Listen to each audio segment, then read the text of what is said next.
Warning, if you don't start building a digital income now, you will stay dependent on sa mga sweldo na hindi sapat, side hustles na walang growth, mga random YouTube tutorials na paulit-ulit pero walang resulta. This video might be the decision that changes your life or the one you ignore and regret later. Be honest with yourself for a second. Ilang beses mo na ba nasabi sa sarili mo na gusto mong mag-YouTube automation pero hindi mo alam paano mag-start?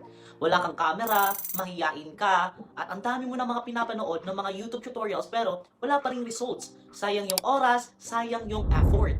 At hanggang ngayon, wala pa ring nangyayari. Hindi dahil sa tamad ka, hindi dahil sa bobo ka, wala ka lang talaga proper system. And this is where Tube Mission Blueprint comes in. So yung Tube Mission 1.1 and even yung Tube Mission 2.0 ngayon na the first AI system, the AI automation is not built just for motivation, not in theory and not an influencer talk. It is a step-by-step walkthrough system that shows you exactly how to build a successful YouTube automation using AI automation. From monetize, no guesswork, no shortcuts that don't work, at wala yung mga turo na ginikit-keep lang naman.